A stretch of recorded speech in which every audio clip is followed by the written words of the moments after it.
Bueno, ¿qué tal? Esta es una nueva entrega de Pensándonos a nosotros mismos. Hoy estamos con Javier Garín. Javier se dedica y se ocupa del tema de derechos humanos. Ha publicado una obra sobre un manual sobre derechos humanos de que hemos dado cuenta en este canal comunitario. Y hoy, Javier, te llamamos para conversar de un tema puntual que tiene que ver con que un argentino ha sido designado papa. Y esto generó una serie de opiniones, controversias. Bueno, la idea es, estamos entrevistando a distintas personalidades para que opinen al respecto y que nos digas primero qué pensás de esta designación y luego que entremos a analizar las polémicas, qué visión tenés sobre esto.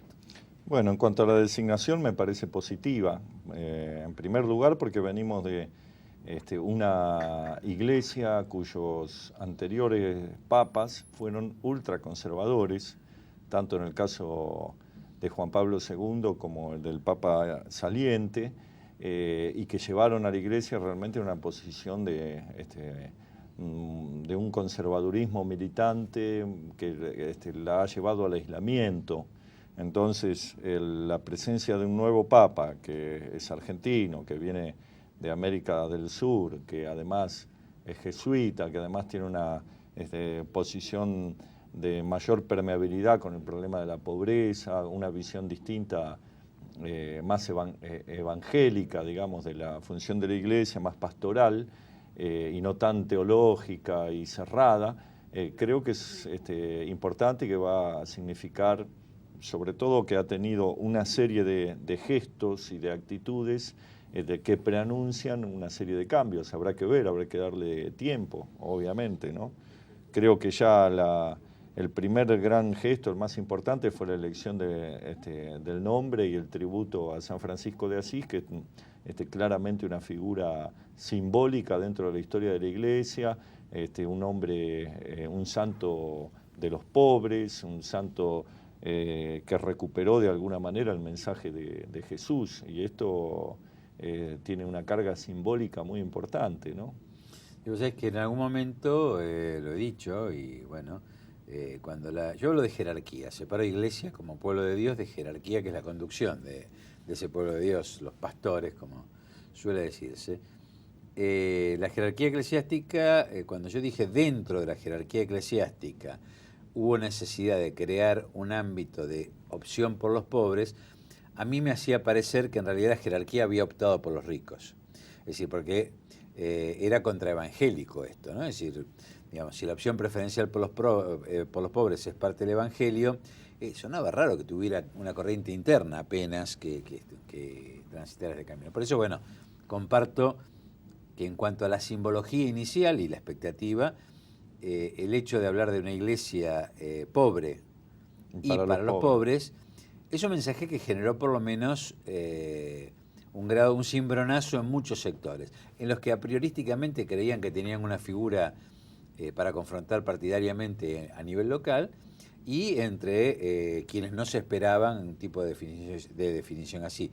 Sin duda que la estructura vaticana es sumamente compleja y tiene una historia compleja y realmente Sí. contradictoria, que bueno, habrá que ver cómo resulta, ¿no? Fíjate, la iglesia es una estructura de poder que tiene 2 milenios en los cuales realmente no se ha mantenido, precisamente por la fidelidad al mensaje a Jesucristo, ¿no? Sino por la habilidad para construir poder, y por eso mismo es tan conservadora. Pero creo que de continuar por ese camino se va a quedar vacía de contenido, que por eso es tan necesario, aparecía como tan necesario que hubiera un cambio, y creo que este Papa lo representa. Y en cuanto a las especulaciones de tipo político, partidario, de las internas en Argentina, me parece que son son muy de mucha mezquindad. Me parece que hay que trascender esa idea o ese pensamiento. Creo que realmente también a veces nos atenemos a las imágenes que se crean sobre ciertos personajes. En el caso de Bergoglio, se lo presentó durante muchos años como un referente de la oposición al kirchnerismo, y él en algunas actitudes es posible que haya contribuido o haya fomentado esa visión, pero también hubo toda una faz de la actividad pastoral de Bergoglio que parece que recién ahora sale a la luz, que tiene que ver con el trabajo en las villas, la preocupación por la pobreza, y esto marca una diferencia sobre cómo percibir la tarea y la función de la Iglesia en la sociedad. Yo entiendo que hay que ser respetuoso, hay que tener... hay que darle un tiempo a ver qué es lo que va a hacer realmente el nuevo Papa. Creo que hay motivos esperanzadores. Creo que se ha hecho realmente toda una polémica, como vos bien dijiste, alrededor del papel personal de Bergoglio en relación al tema de la dictadura militar argentina, que a mi modo de ver es injustificado. Yo he leído los distintos artículos, las cosas que ha publicado Horacio Berbisky, que es un periodista muy, muy respetable, pero creo que no... como abogado, yo tengo que tomar las cosas, este tipo de acusaciones con una mayor seriedad. Acá no podemos hablar de indicios o de sospechas. Cuando se acusa a alguien de haber entregado personas a la represión ilegal, tiene que haber prueba. Y si no, no hay que acusar. Entonces, en este caso en particular, yo creo que no hay pruebas suficientes o valederas como para decir que Bergoglio haya tenido algo que ver con el secuestro de los dos curas jesuitas del cual se lo acusa. Creo que eso es totalmente infundado. Y lo digo, yo no tengo simpatía personal hacia Bergoglio, no lo conozco, no me gustaba las posiciones ideológicas que tenía cuando era arzobispo de Buenos Aires, pero tenemos que ser serios cuando acusamos a una persona de ser cómplice o cometer crímenes de lesa humanidad. Creo que eso no es justo en este caso. No me parece adecuado, y tampoco me parece adecuado que se lo utilice como un arma para desprestigiar a nadie, sea cura, sea el político, sea de la actividad que haga. Para hacer ese tipo de acusaciones tiene que haber fundamento, y no puede basarse en los dichos de una persona ya fallecida que no puede salir a ratificarlo. A mí me han dicho justamente que el padre fallecido, que creo que era Llorio, se había rectificado.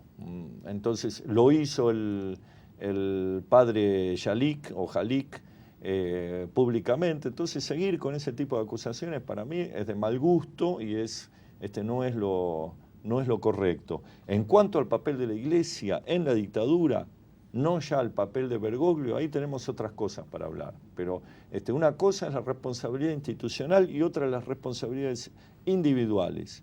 Como responsabilidad institucional, la Iglesia argentina, sobre todo su jerarquía, tuvo estrecha complicidad con la dictadura, y eso hay que decirlo con todas las letras, porque efectivamente hubo acá prelados que de las altas jerarquías que callaron, que fueron cómplices, y hubo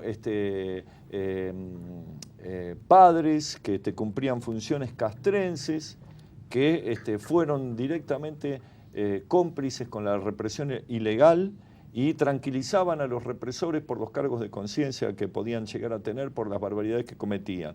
Entonces, eso hay que ser muy claro. Ahora, una cosa es señalar el papel que tuvo la jerarquía de la Iglesia en ese momento, y otra muy distinta es atacar las responsabilidades individuales, porque así como hubo cómplices, hubo también algunos, que quizás fueron excepción, pero que existieron, que hicieron frente a la dictadura, que denunciaron los crímenes de la dictadura, como fue de Nevares, como fue el Novak, como fue Gesain, que eran obispos que tenían una clara actitud de compromiso con los derechos humanos. Y si bien Bergoglio no se encontraba entre estos, tampoco es justo que ahora venga Berbisky o quien sea a decir que era cómplice de la represión, porque eso creo que es una tontería.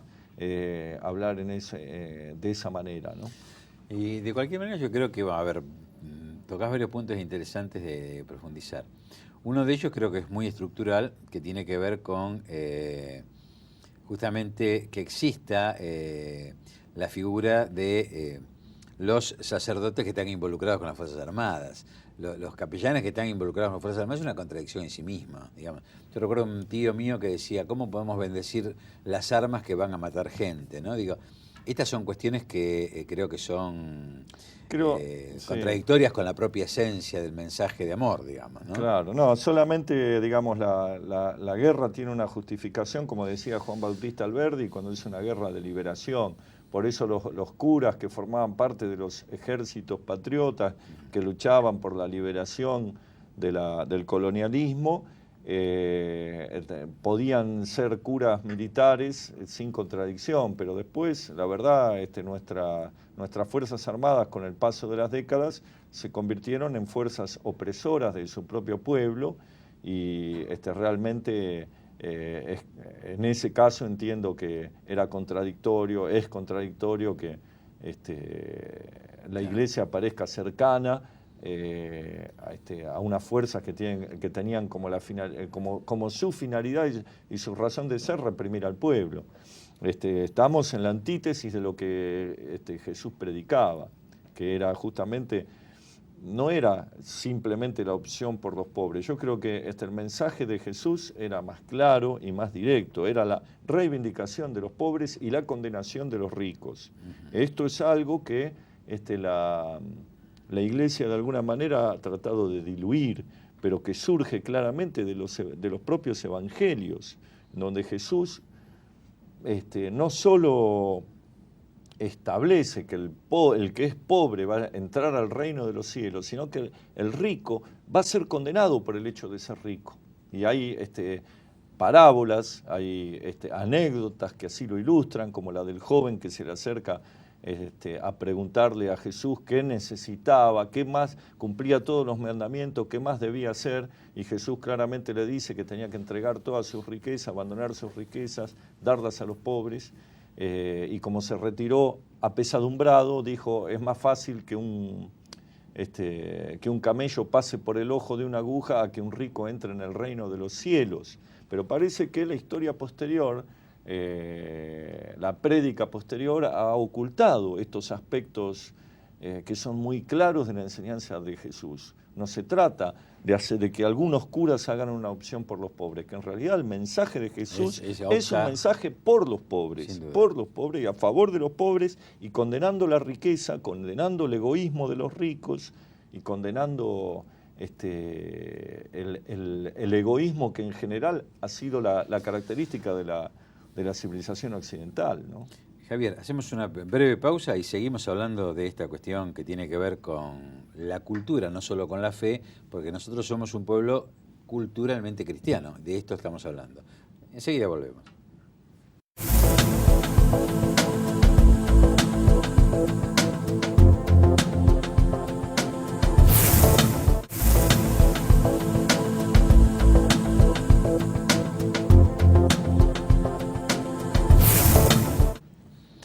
Javier, estamos hablando claramente de una iglesia de los pobres y de una opción preferencial, como dice Jesús, por los pobres. Y hay un tema muy interesante, un par de temas. Uno de ellos tiene que ver con lo que Rodolfo Kusch define como la pobreza, ¿no? Es decir, y toma la pobreza como la caída, no solo como la carencia de bienes. Y es la caída en este mundo material que desarmoniza al hombre. Y de esto se trata, ¿no? Es decir, vivimos en una sociedad de mercado y hubo un cristianismo, porque yo creo que hay cierto prejuicio también, creer que el mundo empezó en el siglo XIX con las ideologías dominantes impuestas por el imperio inicialmente eurocéntrico, que es el liberalismo y el marxismo. Entonces, como que atrás de esa historia no hubo nada. Sin embargo, hubo una primera iglesia, de los 500 primeros años de la iglesia, que fue una iglesia de los carismas. Fue una iglesia donde el cristiano como tal, esto que vos decías recién, ¿no? Cumplía el mandato evangélico, se desapoderaba de lo que tenía, pero para compartirlo. digamos, era vivir en comunidad. A mí no hay palabras que no me gusta usar porque se confunden con las categorías europeas. Era un socialismo, no me gusta llamarlo socialismo, yo lo llamo fraternidad, simplemente para que no se confunda con las deformaciones del eurocentrismo, ¿no? Pero esto existió y luego, obviamente, si bien hubo idas y venidas, hubo una enorme deformación en estas convicciones, ¿no? Claro, pero las primeras comunidades cristianas eran comunidades de bienes, no solo de compartir la misa. Eran comunidades de bienes que está relatado en los Hechos de los Apóstoles, cómo vivían los primeros cristianos. Está en cualquiera lo puede leer, lo que pasa que evidentemente hay cosas que no se quieren leer. Es más, en cierta ocasión, uno de los aspirantes a ingresar a una de estas comunidades cristianas de tipo comunista, ¿no? Porque compartían todos los bienes, vendió sus cosas. La palabra compañero viene a compartir el pan. Claro. Vendió todos sus bienes y defraudó del precio porque se reservó una parte y no la entregó a la comunidad cristiana. Y acto seguido, lo cuenta en los Hechos de los Apóstoles, le sobreviene una muerte rápida y milagrosa, cae muerto en medio de la congregación, castigado por no haber entregado todos sus bienes a la comunidad de fieles. Entonces yo lo que quiero señalar, a veces me molesta cierto anticlericalismo necio que veo en sectores de la izquierda, que obviamente uno tiene muchos reparos que poner a la Iglesia y a lo que esta institución representa y al papel que ha jugado traicionando la doctrina de Jesús. Pero también tenemos que entender que cuando aparece históricamente el anticlericalismo en el mundo, no es solo por los aspectos negativos que tenía la Iglesia, no solo por el oscurantismo, para combatir el oscurantismo, la falta de libertad de pensamiento, la Inquisición, todo eso era parte de lo que había que combatir. Pero fundamentalmente el anticlericalismo fue fomentado por la burguesía en su lucha contra la sociedad feudal y, entre otras cosas, contra las limitaciones que la Iglesia ponía a los movimientos económicos. En el momento en que empieza a surgir el capitalismo en Europa, la Iglesia se convierte en un escollo porque la Iglesia condenaba la usura, condenaba el préstamo con interés, condenaba la acumulación de riquezas. Entonces estas eran doctrinas que venían de la Edad Media y el verdadero motivo por el cual la burguesía se enfrenta con la Iglesia no es porque le molestaba que no hubiera libertad de pensamiento, sino porque le molestaba no poder hacer lo que quisiera con sus crecientes capitales. Entonces, cuando uno asume una posición anticlerical sin comprender el origen de ese anticlericalismo, termina haciéndole el juego a este modelo que hoy tenemos, que es el sistema capitalista mundial, y en donde realmente creo que la Iglesia, si jugara el papel que tiene que jugar, podría servir para ofrecer una alternativa, como de alguna vez lo plantearon algunos de los papas más ilustrados, que mayor preocupación tuvieron por lo social, como lo planteó la encíclica Rerum Novarum en 1890, a fines del siglo XIX, y bueno, después como alguna vez lo planteó Juan XXIII. Entonces creo que el Concilio Vaticano II. Entonces creo que existe una visión de un social cristianismo que no es diferente al socialismo laico, digamos, al socialismo ateo, en cuanto a la concepción de una sociedad erigida sobre bases que no sean el exclusivo el ejercicio del derecho de propiedad y del egoísmo. Entonces... Mira, la diferencia me parece a mí que puede haber es que en ambos se comparte, pero en uno se parte de la persuasión a partir del amor al otro y la fraternidad. No se impone. Digamos, el convencimiento que el cristianismo lleva es esto lo debemos compartir y lo hacemos por una convicción. Y por otro lado, creo que, me viene a la mente con lo que vos decís, Javier, el tema inicial de que Jesús echando latigazos a los mercaderes del templo, mercaderes que recurrentemente vuelven al templo y se apropian del templo. Hoy estamos ante la lucha contra el dios mercado. Claro, Yo en realidad no exactamente. me enojo con nadie en particular, creo que a veces hay reduccionismos o hay visiones que tienen que ver con circunstancias de época o convicciones personales, pero cuidado con que uno termine siéndole funcional a lo que realmente quiere combatir. En lo simbólico, la pregunta es, ¿podrá Francisco, Jorge Bergoglio, contra un poder que ha sido capturado en parte por los mercaderes, como por ejemplo el que capturó el Banco Vaticano? Bueno, estos son los grandes desafíos. Yo creo que ninguna persona puede resolver las cosas sola, por más influencia que tenga. Creo que parecería que el nuevo Papa tiene las intenciones de hacerlo. Vamos a ver si es posible. Pero creo que hay una importancia en lo simbólico que es mayor de la que uno normalmente le asigna. Y ese es el peso que tiene la religión. El peso de la religión es, yo lo digo que no soy creyente, yo no soy creyente, lo aclaro.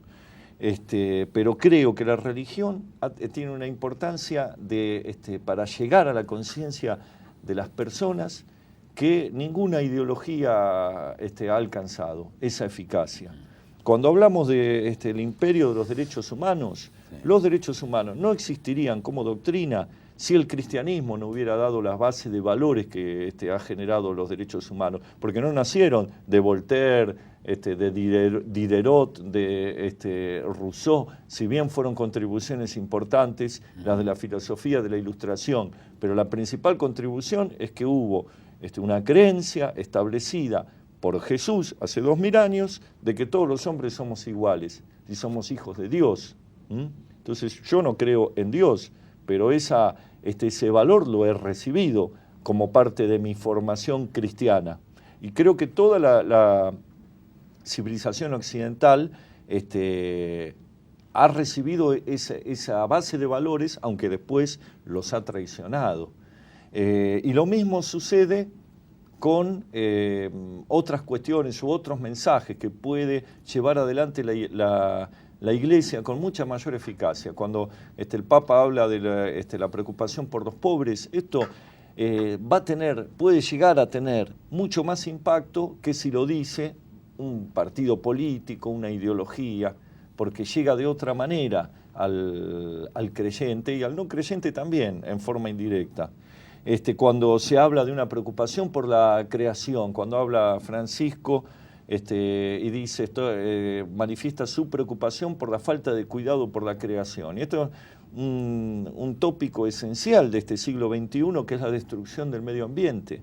Entonces, lo vemos cotidianamente. Si la Iglesia toma una actitud en la cual resalta la necesidad de proteger o de salvaguardar lo sagrado de la creación, que es muy distinta a la actitud que durante mucho tiempo tuvo la propia religión, tengamos en cuenta, una vez me decía un pastor que era ecologista al mismo tiempo, decía, fíjate vos que el primer error ya parte de las interpretaciones que hacemos del Génesis, cuando Jehová le dice al hombre que se apropie de la tierra y que se apropie de todas las criaturas y que las someta a su dominación.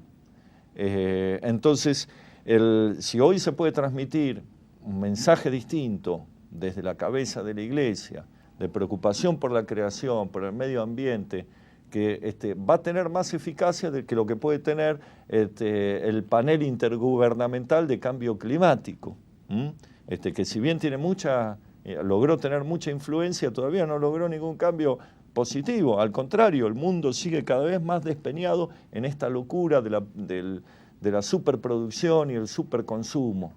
Y bueno, creo que también el mensaje de Jesús nos puede transmitir otras cosas que tienen que ver con esto, ¿no? Que es un mensaje de la austeridad, del hacer hincapié en los valores espirituales y no en los valores materiales. ¿Dónde quedó todo esto?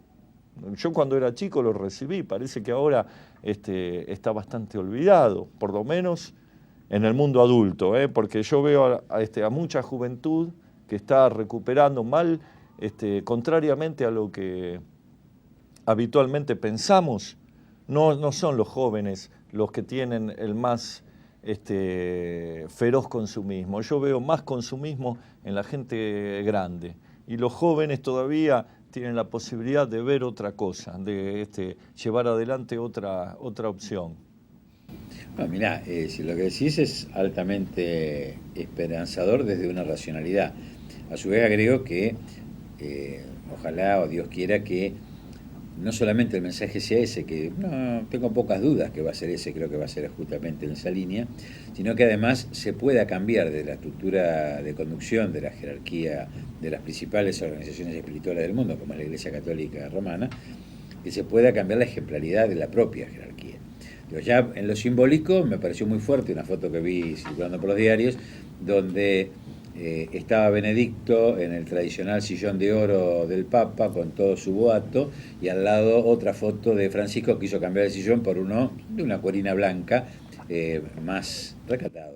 Yo te pregunto, la propia comunidad cristiana, católica de todo el mundo, ¿no le ha reclamado siempre a la Iglesia que se aparte de esas cosas? Sin duda. Siempre se lo ha reclamado. ¿Por qué ningún papa lo pudo hacer hasta ahora? ¿Por qué recién lo puede hacer Francisco? Por eso habla también de la debilidad que tiene la curia en este momento. Incluso muchas de las críticas que desde los sectores más conservadores le hacen a Francisco, diciendo que esa ostentación es demagógica, de austeridad es demagógica, y que en realidad tendría que mantener la jerarquía, que ya salieron algunas voces a hablar en contra. Y en realidad eso va en contra del sentir de los millones de creyentes que querrían un papa que realmente sea un papa austero, pobre y que dé el ejemplo. Y creo que lo va a lograr, justamente, por lo menos va a empezar en la dirección, que ya empezó en la dirección correcta, porque hay una debilidad de la curia después de estas décadas de dominio de los sectores más ultraconservadores, ¿no? Javier, la verdad que debo agradecerte en nombre de Comarca Sí, el mío propio. Yo sí soy creyente, pero realmente tu aporte, y aparte me gusta que hayas dicho desde dónde lo decís, desde un no creyente, acredita una ausencia de prejuicios y un tema que lo estás sintiendo y que lo estás pensando profundamente. Todos podemos acertar o equivocarnos, pero realmente es un aporte sustantivo, bueno, para que, como siempre ocurre en este programa, nos pensemos, ¿no? Mira, una vez un pastor en el sur, cuando fui a dar una charla de derechos humanos, me dijo: vos no sos creyente, pero tus ideas se acercan bastante a lo que pensamos los que somos creyentes. Y yo creo que en realidad lo que importa no es si uno cree o no en Dios, sino si realmente cree o no en aquello que Jesús daba como el primer y más importante mandamiento, que es el amor al prójimo, ¿no? Si realmente hubiéramos podido construir una civilización basada en el amor y no en el poder, porque la esencia para mí del mensaje de Jesús es ese, es la renuncia al poder, la renuncia a la venganza, la renuncia al odio. Si hubiéramos podido construir una sociedad así, basada en el amor, seguramente muchos de los males del mundo no existirían. El problema que ha tenido la civilización occidental es que dice ser cristiana, pero en realidad ha traicionado y ha hecho todo lo contrario de lo que Jesús nos enseñó. Entonces quizá ahora tengamos la posibilidad de ir recuperando algunas de estas cosas gracias al nuevo Papa. Esperemos que sea así. Bueno, muchas gracias y bueno, tu aporte muy bienvenido. Gracias. Bueno, muchísimas gracias.